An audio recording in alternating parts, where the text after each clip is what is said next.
अगर महिला एलिमनी मांगती है, मेंटेनेंस मांगती है, तब आप उसे दहेज में क्यों नहीं बोलते भाई? आप अगर महिला जो शादी से पहले मांग रखती है कि मेरे को पति जो है इतने लाख कमाने वाला चाहिए, उसका इतना बड़ा बंगला होना चाहिए, इतनी गाड़ी होनी चाहिए, तभी बात करी जाएगी, उसको क्यों नहीं आप दहेज में काउंट करते? आप ये सोचिए देश के अंदर कि पुरुषों की हालत कहाँ तक ले आए। हमारे देश के अंदर कोई भी रिहैबिलिटेशन सेंटर, कोई भी इस तरीके से सपोर्ट सिस्टम ही नहीं है पुरुषों के लिए। 70 करोड़ जनता पुरुषों की है। 70 करोड़ जनता के लिए कोई बजट नहीं है, कोई मंत्रालय नहीं है, कोई आयोग नहीं है, कोई सपोर्ट सिस्टम नहीं है। आप बात करते हैं कानूनों की, हम एक इक्वालिटी के लेके आज इतने कानून बना दिए गए, लगभग 52 कानून जो है जेंडर स्पेसिफिक है, केवल महिलाओं के लिए। आपके ऊपर 498 का केस चल रहा है, डीवी भी सेम एलिगेशन पे चल रहा होगा, सेम एलिगेशन पे मेंटेनेंस चल रहा है, सेम केसेस के ऊपर एलिगेशन के साथ में आपका डिवोर्स भी चल रहा होगा। ये तो कानून के अंदर प्रावधान है कि एलिगेशन के ऊपर दूसरे केसेस नहीं चलने चाहिए। आप इतने सारे केसेस चला किस ले रहे हो कि पुरुषों को हैरेस करो, और हैरेसमेंट इतनी करो कि आप 10-10 साल केसेस चला रहे हो लड़कों के ऊपर, उनका कैरियर तबाह कर रहे हो, उनके लाखों रुपए वकीलों की फीस जाती है, और आप महिला से 500 रुपये जुर्माना लगा रहे हो। तो ये मौकरी, ये जो मजाक बना रहे हैं, कौन किसका बना रहा है? ये तो प्रश्न जो इस तरह की जजमेंट पास कर रहे हैं उनके ऊपर। क्या लग रहा है अभी जो पुनीत खुराना का केस हुआ, इससे पहले अतुल सुभाष का केस हुआ, तमाम अतुल सुभाष जैसे केस दुनिया में देखे जा रहे हैं, जो मीडिया में आ रहे हैं उनकी तो जगह बन रही है, और जो मीडिया में नहीं आ रहे उनकी जगह नहीं बन पा रही। ऐसे केस आ क्यों रहे हैं? देखिए, ये कोई पहली बार नहीं है। मैं आपको एक बात बताना चाहूँगा, तो दहेज प्रताड़ना मतलब 498 के जो कानून है जब से आया है, और ये कई वर्षों से, मतलब आप ये देखेंगे ये लगभग जब ये 2000 से जब चालू होता है, उसके बाद से हजारों ऐसे परिवार हैं जो इस चीज़ को झेलते आ रहे हैं। सही बात। और आपको आज जान के आश्चर्य होगा, हर 6.5 मिनट के अंदर एक विवाहित पुरुष आत्महत्या करता है। अतुल सुभाष ये आज आपकी नज़रों में आ रहा है, ये मैं मान सकता हूँ, मगर जो हर 4.5 मिनट में एक पुरुष आत्महत्या करता है, हर 6.5 मिनट के अंदर एक विवाहित पुरुष आत्महत्या करता है। और ये ग्राफ जो है वो महिलाओं की सुसाइड से 3 गुना ज़्यादा है। 3 गुना। अगर आप देखेंगे 40,000 45,000 का जो रेशो था महिलाओं की सुसाइड का, वो पिछले 20 सालों से एक लगभग 40 से लेके 48,000 के बीच में घूम रहा है। मगर यही जो सुसाइड था पुरुषों का, आज बढ़कर 1,28,000 पहुँच गया। सही बात। और जो ये विवाहित पुरुष आत्महत्या कर रहे हैं, उसका सबसे बड़ा जो कारण है, एनसीआरबी का डाटा जो कहता है, वो है डोमेस्टिक इश्यूज। मतलब फैमिली के जो विवाद हैं, उनकी वजह से पुरुष आत्महत्या कर रहे हैं।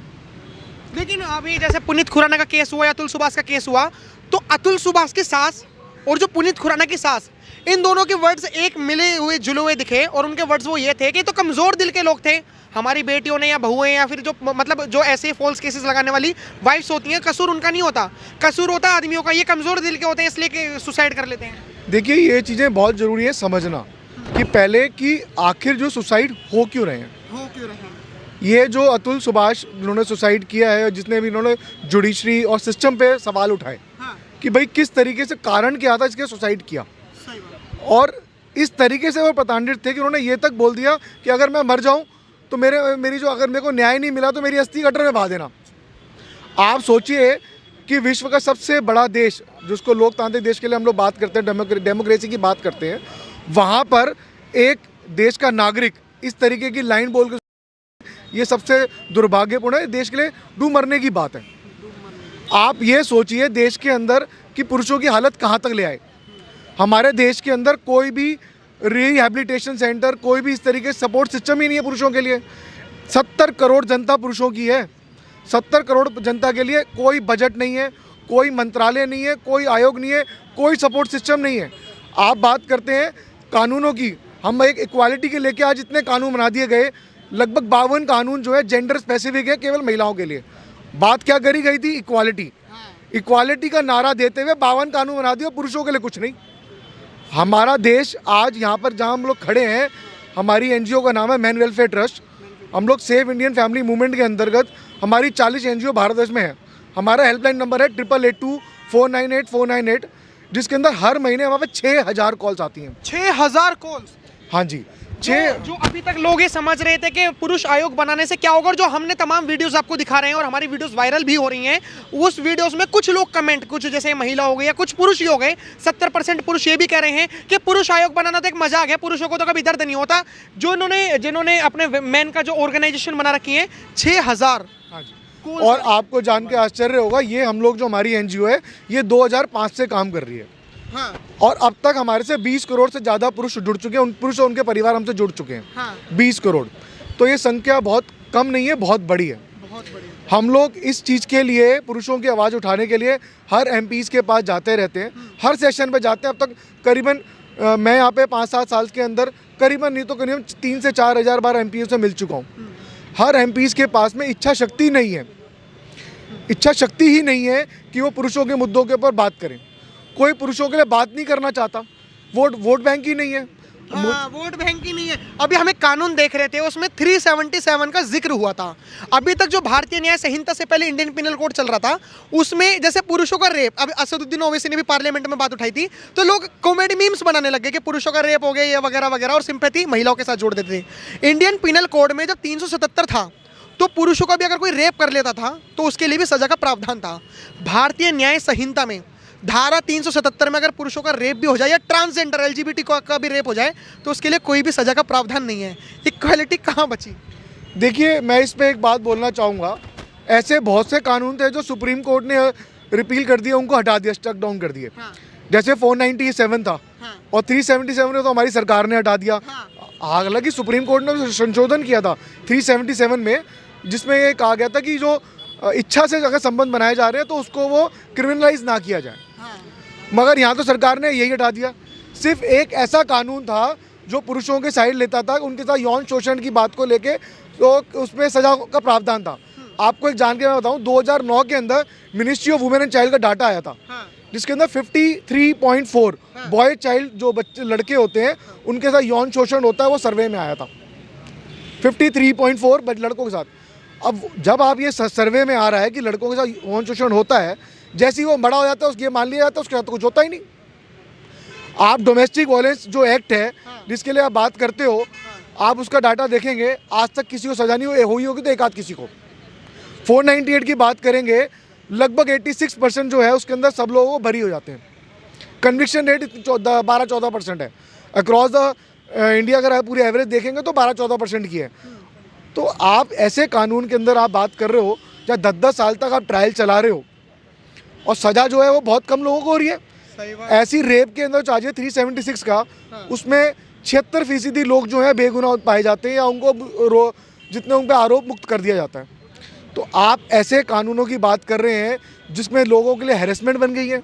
अब हम बात करते हैं 498 सेक्शन ए की। अभी 498 सेक्शन ए हम पढ़ रहे थे तो उसमें हमने कुछ केसेस ऐसे भी देखे थे कि पुरुष ने, मतलब एक पति ने अपनी पत्नी को किसी के साथ अफेयर में रंगे हाथों एक रूम में देख लिया, तो उसकी पत्नी ने अपने पति से एक धमकी भरी बात कही और उसने कहा कि अगर तुमने ये बात किसी और को बताई तो मैं तुम्हारे ऊपर 498 सेक्शन ए लगा दूंगी। पहली बात तो 498 सेक्शन ए क्या है, हमारे दर्शकों को बता दीजिए। देखिए, ये दहेज प्रताड़ना का मुकदमा जो है, हाँ, ये बहुत पुराना है और ये चलता आ रहा है। इसमें पति के साथ साथ और किसी को भी लपेटा जा सकता है, अगर भाई को, माँ बाप को। मैं आपको एक बात बताता हूँ। हाँ, दहेज प्रताड़ना के जो मुकदमे होते हैं, हाँ, वो भी इस तरीके से हैं, जब आप कहते हो कि भाई अगर पति या उसके परिवार वालों ने मांग करी हाँ, तो उसको वो दहेज उसके चलते जितनी भी यातनाएं या डोमेस्टिक वायलेंस हुआ है, हाँ, उसके लिए वो कानून एक्ट में आता है। हाँ, मगर हमारे यहाँ चलन क्या है, आपका विवाद किसी भी चीज़ को लेके हुआ हो, हाँ, वो 498 बना दिया जाता है। हाँ, सही बात। आपका लेके घरेलू हिंसा भी होगी तो भी 498 आ जाता है। बिल्कुल। और हालत ये है कि जैसी ये एफआईआर या कंप्लेंट आती है, हाँ, पूरा सिस्टम जो होता है वो केवल पुरुष और उनके परिवार के अगेंस्ट हो जाता है। ये तो अभी सुप्रीम कोर्ट ने गाइडलाइंस आई तो उसके बाद से अरेस्ट बंद हो गया, वरना हम लोगों ने देखा है कि बस भर भर के रिश्तेदारों को अंदर करा जाता रहा। यहाँ तक कि घर के कुत्ते पे आरोप लग गया तो कुत्ते को भी जेल में डाल देते थे। इतना खतरनाक 498 सेक्शन है जनाब, ये चीज़ों का मिसयूज होता आ रहा था। मिसयूज। कारण क्या था, सिर्फ अपने एक स्कोर आगे करने के लिए या अपनी मांगों को बढ़ाने के लिए, भाई हम ज़्यादा से ज़्यादा पैसे निकलवा लें, तो ये झूठे मुकदमे कर दिया जाता था और ये कर दिया जाता रहा। हाँ, अब आप यही बात अगर हम बात करें, अगर महिला एलिमनी मांगती है, हाँ, मेंटेनेंस मांगती है, तब आप उसे दहेज में क्यों नहीं बोलते भाई? सवाल है। आप अगर महिला जो शादी से पहले मांग रखती है कि मेरे को पति जो है इतने लाख कमाने वाला चाहिए, उसका इतना बड़ा बंगला होना चाहिए, इतनी गाड़ी होनी चाहिए, तभी बात करी जाएगी, उसको क्यों नहीं आप दहेज में काउंट करते? सवाल है। आप एक बात बताओ, अगर कोई भी आप देखोगे पूरे भारतवर्ष में देखोगे ना, जितनी बेरोजगार महिलाएं, वो शादी करने वाले कौन है? मर्द हैं। मगर कोई महिला किसी भी बेरोजगार पुरुष से शादी नहीं करेगी। आपके पास जॉब नहीं है, आपके पास कोई प्रॉपर्टी नहीं है, कुछ नहीं है, आपकी शादी नहीं होने वाली। मैं अभी इसी से जुड़ा, छोड़ो, गर्लफ्रेंड भी आपके साथ नहीं जाएगी सर। अभी एलिमनी का ही हम ये चीज़ देख रहे थे। एलिमनी एक टाइम पे इसलिए दी जाती थी कि जो महिला होती थी या तो वो उस स्तर तक पढ़ी लिखी नहीं होती थी या वो काम करने में कैपेबल नहीं होती थी, इसलिए एलिमनी इसलिए दी जाती थी कि वो बेरोजगार ना रहे। लेकिन हमें ये समझ नहीं आया अभी तक, हमने जितनी भी चीज़ें देखी, चाहे उसमें आर्टिकल 24 और आर्टिकल 25 में ये लिखा हुआ है कि महिला अगर कमाती है तो उसे नहीं मिलेगा एलिमनी, लेकिन एलिमनी तो तब भी मिल रही है कि करोड़ रुपए, 2-2 करोड़ रुपए एलिमनी। सही है ये? महिला अगर कमा रही है तो उसे क्या जरूरत है एलिमनी की? देखिए, मैं तो सबसे पहले एक बात पूछना चाहूँगा। हाँ, 1 लाख करोड़ का बजट जो है महिलाओं के उत्थान के लिए है, ठीक है। और देश के अंदर जितने जुडिशरी चल रही है, आज 4.5 करोड़ केसेस पेंडिंग है। हाँ, सबसे बड़ा हिस्सा जो है वो फैमिली कोर्ट्स का है। बिल्कुल। तो आप इतना पैसा आप महिलाओं के उत्थान के लिए लगा रहे हो, जाकर है। अगर वो कोर्ट के अंदर कह रही है कि मैं कमाती नहीं हूँ, मेरे पास रोजगार नहीं है, तो आपका सपोर्ट सिस्टम वहाँ क्यों नहीं जाता उनको रोजगार देने के लिए? आप उनको सशस्त्र क्यों नहीं बना पा रहे? और ये सबसे बड़ी खामियां जो है अतुल सुभाष है। बाकी सब केसेस में आप देखोगे, जुडिशरी जो है हमारे यहाँ की, मैं मैं बड़े रिस्पेक्ट के साथ बोल रहा हूँ कि बड़ा दुखद है कि हम जिसको कानून की देवी और ये सब बात कर रहे हैं, तो जुडिशरी को कितना ऊपर रखा जाता है। सही बात। उसके पास न्याय के लिए जाते हैं और वहाँ पर अन्याय ज़्यादा होता है। आप एक बार भी ये नहीं देखा जाता कि जब महिला कमा रही है, अच्छा खासा उसकी इनकम है, फिर आप उसे क्यों केसेस चलाए जा रहे हैं? आप इंटरटेन क्यों कर रहे हो? दूसरी बात, आपके सेम एक ही एलिगेशन के ऊपर मल्टीपल केसेस चला दिए जाते हैं। आपके ऊपर 498 का केस चल रहा है, डीवी भी सेम एलिगेशन पे चल रहा होगा, सेम एलिगेशन पे मेंटेनेंस चल रहा है, सेम केसेस के ऊपर एलिगेशन के साथ में आपका डिवोर्स भी चल रहा होगा, और भी बहुत सारे केसेस चालू हो जाते हैं। तो आप, ये तो कानून के अंदर प्रावधान है कि एलिगेशन के ऊपर दूसरे केसेस नहीं चलने चाहिए। तो ये फैमिली कोर्ट में क्या चल रहा है? आप इतने सारे केसेस चला किस ले रहे हो कि पुरुषों को हैरेस करो, और हैरेसमेंट इतनी करो कि हर 6.5 मिनट में लड़का, देश का एक IIT का, मतलब आप इतने पास आउट हैं, IPS ऑफिसर्स हैं, हमारे पास IAS ऑफिसर हैं, कई सारे जुडिशरी ऑफिसर्स हैं जो हमारे पास आते हैं, वो भी परेशान है। देश का हर बंदा, छोटे छोटे तबके से लेके बड़े से बड़ा परेशान है। आखिर चाह क्या रहे हो? आप देश को आगे बढ़ाना चाहते हो या केसेस में फंसाना चाहते हो? अब एक लड़का जो है उसने 26 साल में शादी कर ली, आप उसका देश के लिए काम करने का समय था, झूठे केसेस हुए, 10 साल वो जेलों के अंदर या फिर बाहर बैठा है, जुडिशरी में ट्रायल की फेस कर रहा है, तो वो 10 साल जो उसके देश को देने के लिए तो ख़त्म हो गया ना। अब वो क्या मिलेगा आपको इस चीज़ से? उसने क्या सीखा? कोर्ट के अंदर जाना सीखा, क्या करना है क्या नहीं करना, केवल हैरेसमेंट, और आखिर में जाके क्या मिला? कुछ नहीं मिला, कर लिया। तो ये हमारे पूरे सिस्टम की फेलियर है।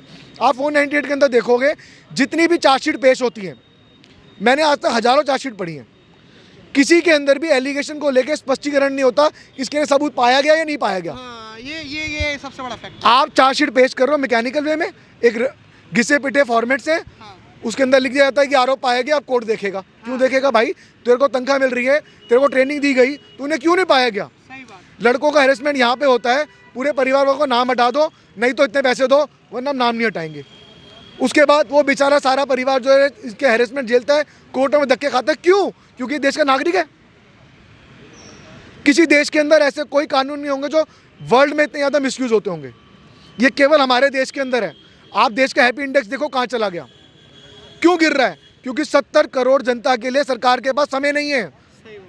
हम किसी महिला के विरुद्ध नहीं है। हाँ, नहीं, ये हम अपने चैनल से भी बताना चाहेंगे कि मेन इशू उठाना किसी महिला के विरुद्ध नहीं जाता, और महिलाओं के लिए महिलाओं के इशू उठाना मैन के विरोध नहीं जाता। लेकिन हम एक चीज़ पूछना चाहेंगे, आपकी शादी होगी? नहीं सर, मैं सिंगल हूँ। मैं आपको एक बात बताना चाहूँगा, मेरा एक सवाल ये है, आपको एक बात बोलना चाहूँगा कि हम लोग महिलाओं के विरुद्ध नहीं हैं, और यहाँ पे जितने भी हमारे पास केसेस आ भी रहे हैं पुरुषों के, वो सारे कहीं ना, उनकी मदर्स भी आती हैं, उनकी बहनें भी आती हैं, उनकी भाभियाँ भी आती हैं, सब लोग आते हैं, क्योंकि सारे लोग परेशान हैं। वहाँ पे सिर्फ एक महिला की बात हो रही है, यहाँ पे 3-3 4-4 महिलाएं होती हैं। हम लोग जो बात कर रहे हैं वो पूरे परिवार की बात कर रहे हैं। हम जो बात करने जा रहे हैं, अब हम बात करने जा रहे हैं एक बाप और बेटे की। जिस तरीके से लोगों ने हाइप बना रखी है, और जो कि है भी, हम मानते सच हैं कि माँ जो होती है वो 9 महीने अपने पेट में बच्चा रखती है और उसे बहुत पेन होता है। क्या बाप उनसे प्यार नहीं करता? अगर बाप प्यार करता है तो कानून बच्चे की कस्टडी देने से क्यों कतराता है बाप को? ये हमारे देश का दुर्भाग्य है बहुत बड़ा कि आप एक बाप को ही भूल गए।